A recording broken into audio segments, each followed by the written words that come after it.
दोस्तों, आज हम एक सेंट्रल बैंक यानी केंद्रीय बैंक की भूमिका और यह अर्थव्यवस्था को कैसे प्रभावित करता है पर एक नज़र डालने जा रहे हैं। केंद्रीय बैंक अर्थव्यवस्था में मुद्रा जारी करने और मुद्रा आपूर्ति को नियंत्रित करने के लिए जिम्मेदार हैं। वे अपने लक्ष्यों को प्राप्त करने के लिए ब्याज दरों को निर्धारित करने और सरकारी बॉन्ड खरीदने और बेचने जैसे विभिन्न उपकरणों का उपयोग करते हैं। एक केंद्रीय बैंक एक कमर्शियल बैंक नहीं है।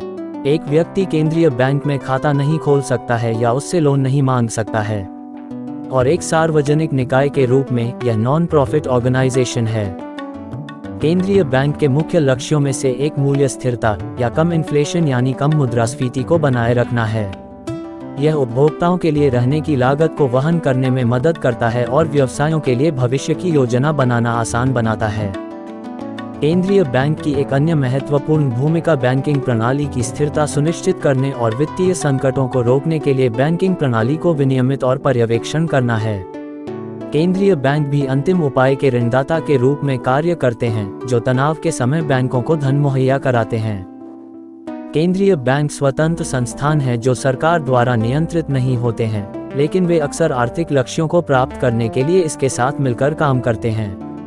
केंद्रीय बैंक के नीति निर्माता सावधानीपूर्वक आर्थिक आंकड़ों की निगरानी करते हैं और इन लक्ष्यों को प्राप्त करने के लिए मौद्रिक नीति पर निर्णय लेते हैं। वे नियमित रूप से ऐसे अध्ययन और रिपोर्ट तैयार करते हैं जो सरकारों या निजी संगठनों के लिए उपयोगी होते हैं, और केंद्रीय बैंक भी बैंकों और व्यापारिक वित्तीय साधनों के लिए भुगतान प्रणालियों के सुचारू संचालन को सुनिश्चित करता है, विदेशी भंडार का प्रबंधन करता है और अर्थव्यवस्था के बारे में जनता को सूचित करने में भूमिका निभाता है। भारतीय रिजर्व बैंक, जिसे मुख्य रूप से आरबीआई के रूप में जाना जाता है, भारत का केंद्रीय बैंक है, और यूनाइटेड स्टेट्स में फेडरल रिजर्व सिस्टम वहां की केंद्रीय बैंकिंग प्रणाली है। केंद्रीय बैंकिंग की इस यात्रा में शामिल होने के लिए धन्यवाद। अर्थशास्त्र और फाइनेंस पर अधिक वीडियो के लिए बने रहें।